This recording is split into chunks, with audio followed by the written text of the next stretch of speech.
Hey everybody, in this lecture we're going to talk about the music of the girl groups from the 1960s and why Susan Douglas argues their music mattered. But before we can get to the girl groups, we have to do a bit of an overview of the history of early rock and roll. The way people used to write about and think about early rock and roll was quite similar to the way we used to teach Western civilization. 3 periods. There was a classical age in Western Civ that was the Greeks and the Romans and the Egyptians. And then there was the fall of the Rome and the onset of the Dark Ages. It's a period between about 500 and 1400, which was supposed to be a period of regression in Western civilization where things went backwards. And then sometime in the 14th or 15th century, there was a renaissance, a revival, a rediscovery of classical learning that would sprout a new era of Western civilization. Now, we don't teach Western Civ like this anymore because it's wrong. There were no Dark Ages. That period between 500 and 1400 was actually a very vital time in Western civilization. Lots of discovery, lots of learning. It wasn't a backward time.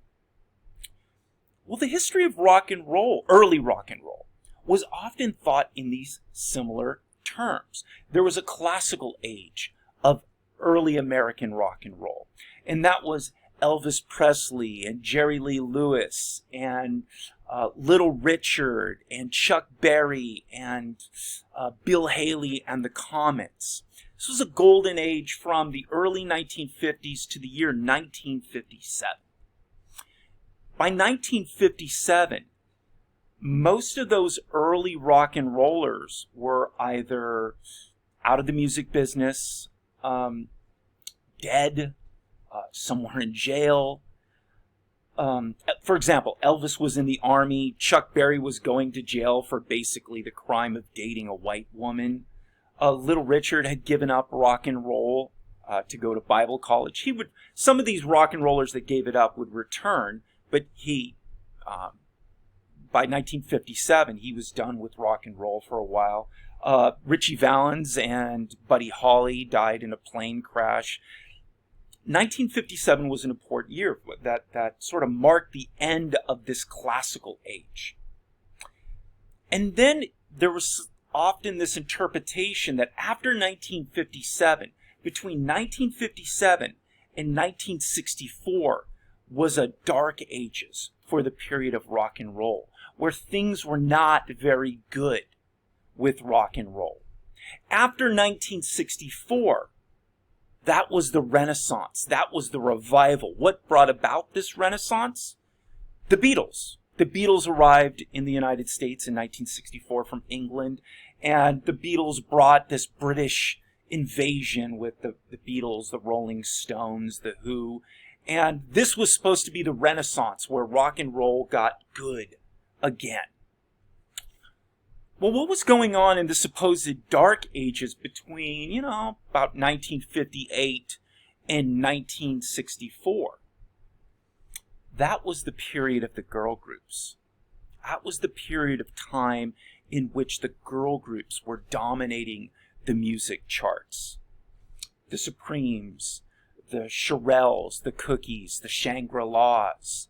These girl groups were dominating the music charts. And the largely male music writers and later rock historians tended to look down upon this music, think of it as not being very good. Well, in the same way that we don't teach Western civilization with this concept of the Dark Ages, we don't do this with the history of rock and roll anymore either. Because the music of the girl groups during this period of time was wonderful. It was amazing. There's so much good music from this period of time. But there's just this bias that male writers, largely male, music journalists and historians have had against female musicians. Think to this day how segregated music tends to be. Think of all the advances that women have made in so many areas. There are female astronauts. There's a woman as vice president. There are women in law enforcement and all areas of government service. There are female CEOs of large corporations. But how often do you see a woman playing an instrument in popular music? Playing the drums, playing guitar, playing bass. Some, but not nearly as many as you would imagine you would get in popular culture. How often do you see a fully sort of integrated band between men and women performing in that band together? There are some, but not nearly as you would imagine, considering how much more integrated American society is with men and women. Music has very much lagged behind in this regard. And part of what Susan Douglas is arguing for is the merits of the music of the girl groups from the late 50s into the 1960s, that this music was really quite good music. But from that classic age of American rock and roll, from about 1953 to 1957, you just don't have many female rock and rollers in that earlier period, that period when rock and roll was supposed to be so good. There's some that people have largely forgotten about. This picture I have right here is Wanda Jackson. Wanda Jackson she is still with us today, thank goodness. Wanda Jackson is the queen of rockabilly. That was her title then. It remains her title today. And she was sort of marketed as the female Elvis Presley. Let's listen to a little something from Wanda Jackson. She was amazing. I got the feeling I'm a falling, like a star up in the blue, like I was falling off Niagara in a paddleboat canoe. I got the feeling I'm a falling, love it's all because of you, like I was walking on a tightrope. Great song. But like so many female artists that have ventured out into male-dominant areas of music, Wanda Jackson was treated like something of a gimmick. And once the gimmick wore off, she fell out of favor in rock and roll and just didn't last very long. She transitioned towards country music, like some artists did. Johnny Cash started out as an early rock and roller and then migrated towards country music as time went on. But Wanda Jackson is the exception that proves the rule. There just weren't that many female rock and rollers. Not because there weren't talented women that could have been rock and rollers, but largely because music executives and promoters just didn't think that's what the American public wanted. Let me minimize this. But as we get to the very late 50s and into the early 1960s, there was a growing trend towards female singing groups. Doo-wop music, singing in harmony was becoming more popular by the late 50s into the early 1960s, and female singing groups started to catch on during that time.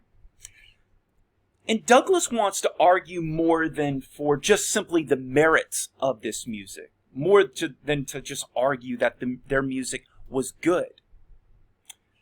But she wants to argue that the music of the girl groups was meaningful, that the music of the girl groups mattered.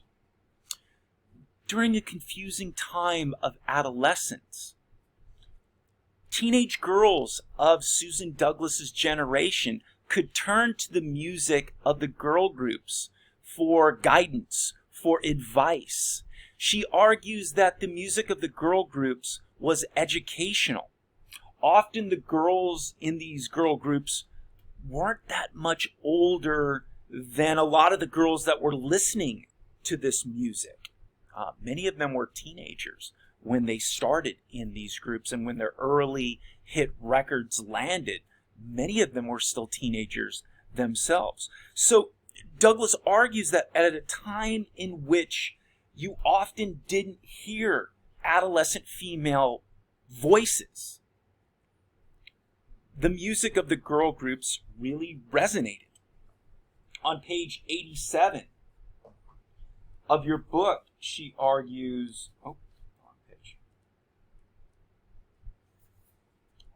She says, even though the girl groups were produced and managed by men, it was their music that the contradictory messages about female sexuality and rebelliousness were most poignantly and authentically expressed. In the early 1960s, pop music became the one area of popular culture in which adolescent female voices could be clearly heard. They sang about the pull between the need to conform and the often overwhelming desire to rebel, about the tension between restraint and freedom, and about the rewards and costs of prevailing gender roles. They sang, in other words, about getting mixed messages and about being ambivalent in the face of the upheaval in sex roles. It's a confusing time. Now, Douglas titled her chapter on music, Why the Shirelles Mattered. And she writes a lot about one particular Shirelles song, Will You Still Love Me Tomorrow? Now, the song was actually written by Carole King, who would go on to become a very famous singer-songwriter herself. Her album Tapestry is wonderful. Whatever music streaming service you use, go listen to some Carole King. Listen to Tapestry. It's an amazing album. But at the time, she was just working as a songwriter, and she sold the rights to this song, Will You Still Love Me Tomorrow? We're going to listen to this song, and I have the lyrics here for you. Let me try and move this over a little bit so you can... Well, I'll just start playing the song, and then I'll minimize this. We're going to listen to this whole song and focus on the lyrics.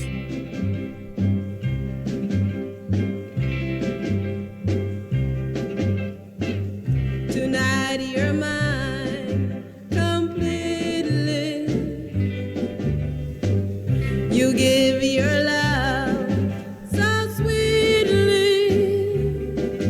Tonight the light of love is in your eyes. But will you love me tomorrow? Is this a lasting treasure, or just a moment's pleasure? Can I believe the magic of your side? Will you still love me tomorrow? Tonight with words unspoken, you said that I'm the only one. But will my heart be broken when the night meets the morning sun? I'd like to know that your love is a love I can be sure of. So tell me now, and I won't ask again. Will you still love me tomorrow?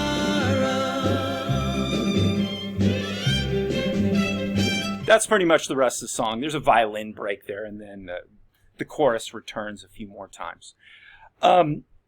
This is a song about sex, not about love, This is a song about sex. Not only sex, but imminent sex.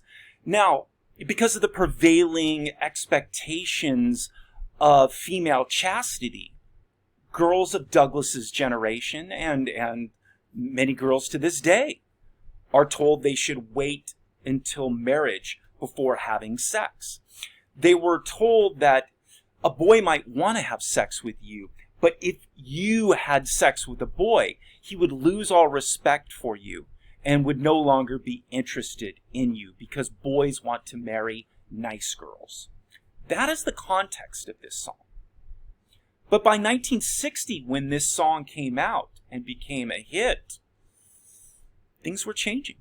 And gender and expectations about sexuality were changing. So let's take a look at the lyrics. Tonight you're mine completely. You give your love so sweetly. Tonight the light of love is in your eyes, but will you still love me tomorrow? He's pressuring her to have sex. And she's interested because this song is not just saying no, no, no, no. That would be a very different song. She's considering it. Is this a lasting treasure or just a moment's pleasure? Can I believe the magic of your sighs? Will you still love me tomorrow? See, her mom, her teachers, her grandparents have told her, you can't have sex with a boy. He won't love you tomorrow. Now, he is probably telling her, I will love you more. I'll respect you more. She doesn't know who to trust. She doesn't know who to believe. Tonight, with words unspoken, you say that I'm the only one. But will my heart be broken when the night meets the morning sun? This is not just a song about sex. Again, this is a song about imminent sex. This is in the moment. She's making up her mind now. I'd like to know that your love is a love I can be sure of. So tell me now, and I won't ask again. Will you still love me tomorrow? Why is she not going to ask again? Because she's about to find out. They're about to have sex. She says, give me that reassurance one more time. Tell me you will love me tomorrow one more time. And if you do it in a convincing way, we are going to have sex. And she's going to find out what the case is. Douglas argues this song resonated with girls of her generation because increasingly this generation coming of age in the 1960s was going to be partaking of premarital sex more than earlier generations. Okay. The timing of this song is important. This song came out in 1960. Another important thing happened in 1960 that was going to transform the nature of sex. And that was the introduction of oral contraception, the pill. Prior to 1960, throughout human history, there was just sex had more gravity for women than it had for men. And that's because sometimes when women have sex, 9 months later, a creature pops out of their bodies. That doesn't happen to men. Women have to live with the consequences of sex. Sure, that baby is half the father's, but it's not his body. It doesn't have to be him. He doesn't have to deal with the consequences of that if he doesn't want to. But the woman does. But now with the introduction of the pill, of oral contraception, it leveled the playing field in terms of sexuality. Now all women had to do is take this pill consistently. And you could virtually guarantee that a woman was not going to have sex.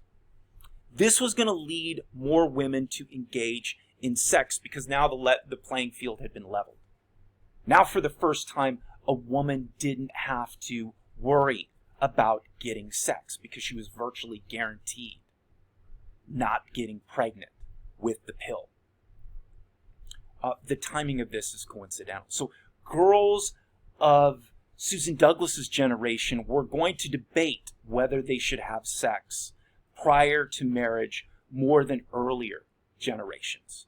All right? That's why the Shirelles mattered. That's why the girl groups mattered. They were dealing with issues, and they were often singing about issues that were relevant to the girls of Susan Douglas's generation. Now, you continue to have lots of mixed messages. That quote I read for you from Douglas's book describes aspects of this mixed messaging. There were lots of different songs from the various girl groups, and they often offered contradictory messages about what it means to be a woman and what a woman should do.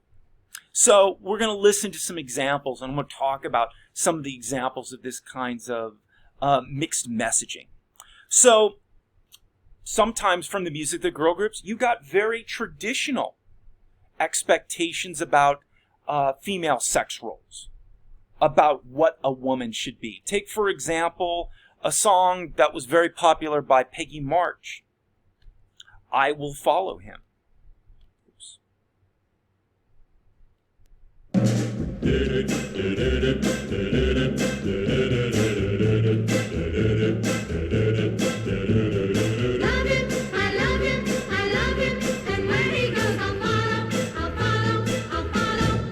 I will follow him wherever he may go. There isn't an ocean too deep, a mountain so high it can't keep me away. Okay, the title kind of gives it away, right? I Will Follow Him. The song's all about doing what her man wants to do, sacrificing for him, being submissive to his wants and his needs. There were all kinds of songs from the girl groups that reflected traditional post-World War II expectations about what a woman should be. Lots of that. You also had other songs that encouraged girls, young women, to be more assertive, to not necessarily just wait around and serve the needs of men. Oh, I didn't put it in here. Well, that's an oversight.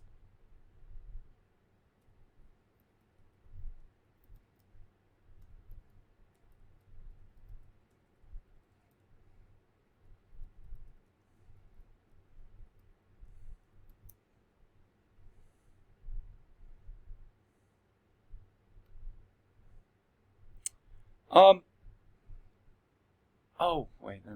Oh, I'm sorry. I'm jumping ahead here. My absolute favorite name of a band of all time, the Exciters, and their song, Tell Him.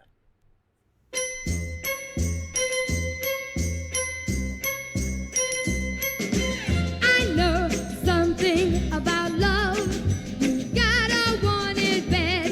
If that guy's got into your blood, go out and get him. If you want him to be the very part of you, makes you want to breathe, here's the thing to do. Tell him that you're never gonna leave him. Tell him that you're always gonna love him. Tell him right now. This was still a time in which good girls were supposed to wait by the phone and let the man make the first move. That if a girl was too aggressive, that she was going to scare a nice boy off, and therefore girls should be passive and wait back. But this song was encouraging greater female agency. Go tell him. Listen to the chorus of the song. Like when the backing vocals come in, there's an insistency to the chorus in which they're singing, tell him. You could almost visualize a pack of girls pushing a lone girl towards the boy. Like a Greek chorus pushing the hero towards action. Tell him. Don't sit back and wait. Tell him you like him. I know something about love. You gotta show it and make him see the moon above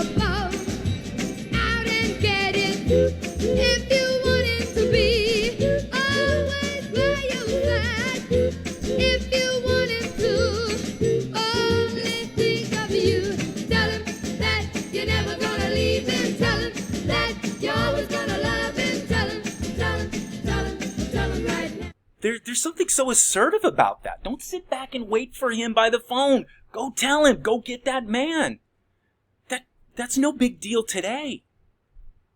But back at this time, girls weren't supposed to do this. And so this was something girls of Douglas's generation were trying to figure out. What should they do? My mom's telling me I'm not supposed to ask a boy out. I'm supposed to wait by the phone. I'm supposed to be passive. But my friends are saying I need to, go get him. I need to be assertive. Don't sit back and wait around. The music of the girl groups were speaking to girls of Douglas's generation. Some of these songs were downright aggressive. Interestingly enough, if the Exciters are one of my all-time favorite, my favorite name for a band of all time, this next group was my least favorite. And that's the Cookies. Not a great name for a group, if I say so. But their song is fantastic. Don't Say Nothing Bad About My Baby. There's one line in here that's particularly aggressive that I want you to recognize.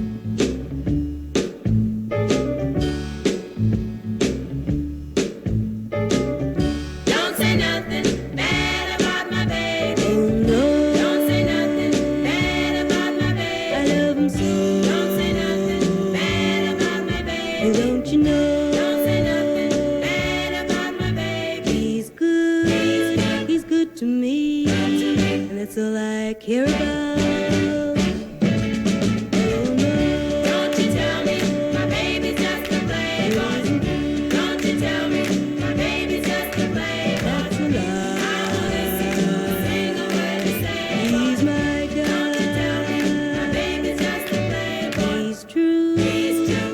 To me, so girl, you better shut your mouth.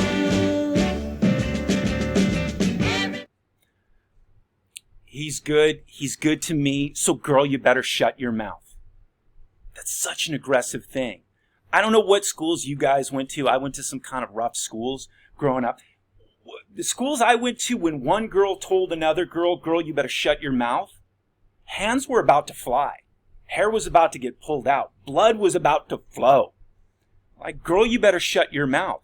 What's interesting about this song is traditionally in Western literature and Western storytelling, it is the job of the man to defend the honor of the woman. This song inverts that traditional role. She is defending the honor of her man to the point of what sounds to me like might become violent. Girl, you better shut your mouth. That's a really aggressive thing to say. There were other songs. The Shangri-Las, Leader of the Pack. When you talk about mixed messages could even come within the limited confines of a single song itself. On the one hand, the song Leader of the Pack reflects a kind of desire for female rebellion. But this rebellion is also undercut somewhat because the rebellion comes through the experiences of a man. Let's listen to the song to understand what I'm talking about. Is she really going out with him? Well, there she is. Let's ask her. Betty, is that Jimmy's ring you're wearing? Gee, it must be great riding with him. Is he picking you up after school today? By the way, where'd you meet him? I met him at the candy store. He turned around and smiled at me. You get the picture? Yes, we see. That's when I fell for the leader of the pack. So the leader of the pack was in a motorcycle gang, and he was a bad boy. And at first, the backup singers are sort of surprised that the lead singer is going out with Jimmy. Like, hey, is that Jimmy's ring you're wearing? And she, uh-huh. And like, where'd you meet him? You know, they're interested. And then you hear them in unison ask, I'm sorry, it's not until the very end in unison they ask, where'd you meet him? Because they want to find their own bad boy. They want to know where to get a guy like that. And so this song is another song defending the honor of her man. Her parents don't like him. Other people are warning her about him, but she argues he is good. And so I'm going to go against what my parents and others want me to do, and I'm going to be with him. There's a degree of female rebellion involved in that. But it's through the experiences of a man. Notice that this song called Leader of the Pack isn't about her becoming the leader of a motorcycle gang. It's about following this man, fitting into his world, becoming what he is. You can even get mixed messages within a single song. There were even from this period downright feminist songs that you got. A song like Dionne Warwick's "Don't Make Me Over," which is a really beautiful song that has a really profound message. We're going to talk more about second wave feminism later on. But by the time we're getting into the mid and late 60s, there's a growing feminist movement that is asking for a number of things and calling for a number of changes. But one of them was for women simply to be accepted for who they are. That a woman shouldn't have to change or transform herself to maintain the love of a man. She shouldn't have to become a different person. If he genuinely loves her, he should love her for who she is. That's what this song is all about.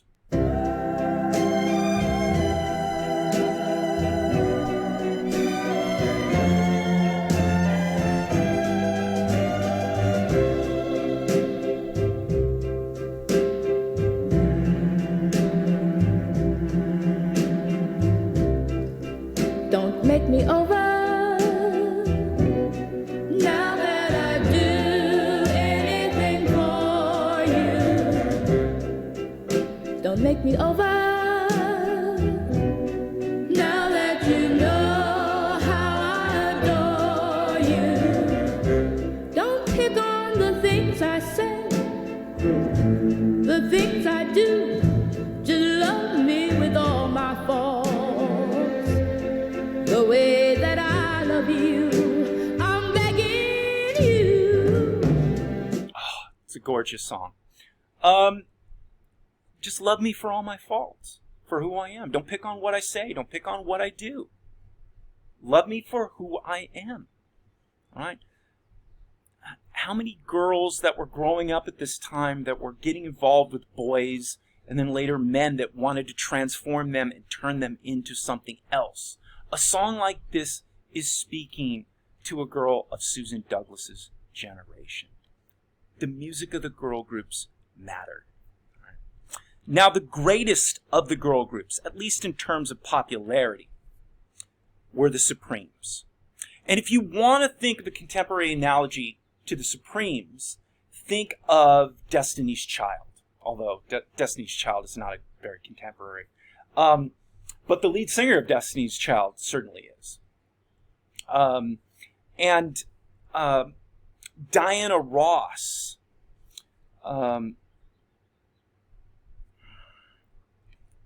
Diana Ross was the Beyonce of her generation. In fact, Beyonce starred in a movie that sort of told the stories of the Supremes without actually calling the group the Supremes. And so there's a certain parallel. Beyonce started in this 3-person girl group and then goes on to her own enormous celebrity. That's what happened with Diana Ross and the Supremes. Now, the Supremes came from the record label Motown. Motown was the first very successful African-American owned record label. Motown came from Detroit, Motor City, Motown. The label was created in 1960. It was owned by Berry Gordy. Berry Gordy was an African-American man who had some experience working in the auto plants in Detroit. A lot of his family members had worked in the auto plants. And Gordy wanted to bring the kind of assembly line production of the auto industry to the music industry to streamline the process. One of the things that Motown did was really invest in the artists that they discovered. One of the things you notice about Motown is a lot of their biggest acts had lots and lots of hits. Back at this time, when an artist was discovered and a record was put out and they had a hit, obviously the record company would follow up with another record. But if that second record wasn't successful, the record label lost interest and moved on and tried to discover somebody else. That never made sense to Berry Gordy. For Berry Gordy, his thinking was, I know this artist that's had a hit is capable of having hits. So I don't care if the second one isn't quite as successful. I'm going to invest in them and stick with them. Because why am I going to try some other act that I don't know if they can have hits, or I know this act can have hits because they've done it? And so the greatest of the girl groups that came from Motown were the Supremes. And Gordy invested in dance classes, even finishing school for his female artists. In Detroit, there was a etiquette and manners school, what was known as a finishing school for African American girls in Detroit. And Berry Gordy would send his female artists there to learn how to sit like a lady, to walk like a lady, to talk like a lady, to develop a sense of poise, because he really wanted to sort of invest in his artists. He also understood that black artists in American music walk a thin line. On the one hand, America loves black music. On the other hand, white America is often afraid of African Americans. So one of the key aspects of Motown was, how can we present black music in a positive light that will not be intimidating for the large white record buying audience? And that was part of the reason of, for example, sending the female artists to finishing school to offer a kind of poised, elegant presentation. Diana Ross becomes an enormous star of the 60s, 70s, into the 80s. One of these days, Diana Ross is going to pass away, and you guys watching this, you are younger, so you'll be around. And I want you guys to remember Diana Ross, and I want you to mark how people are going to freak out when she passes away. She was such an important figure, and sometimes people forget about that culturally as artists get older. And then once they die, there's this reevaluation and this rediscovery. And sadly, that's what's going to happen to Diana Ross. And you're going to hear people talk about how brilliant she was and how important she was. What a trend setter she was. On page, it's 97. Douglas writes about the importance, it's 96, the importance of Diana Ross as a cultural figure. She writes, as slim as a rail with those cavernous armpits. I don't know why that needed to be brought up, but if you do look at old pictures, Diana Ross was very skinny. I guess she kind of had cavernous armpits. Gorgeous smile and enormous, perfectly made up eyes. Diana Ross is the first black woman I remember desperately wanting to look like, even if some of her gowns were a bit too Vegas. I couldn't identify with her completely, not because she was black, but because when I was 14, she seemed so glamorous and sophisticated. Ross has taken a lot of heat in recent years as a selfish bitch who wanted all the fame and glory for herself. So it's easy to forget her importance as a cultural icon of the 1960s. But the Supremes, who seemed to be both girls and women, sexy yet respectable, and a blend of black and white culture, made it perfectly normal for white girls to idolize and want to emulate their black sisters. Ross was of enormous significance with this. All right, that's a good place to end this lecture. I'll see y'all next time.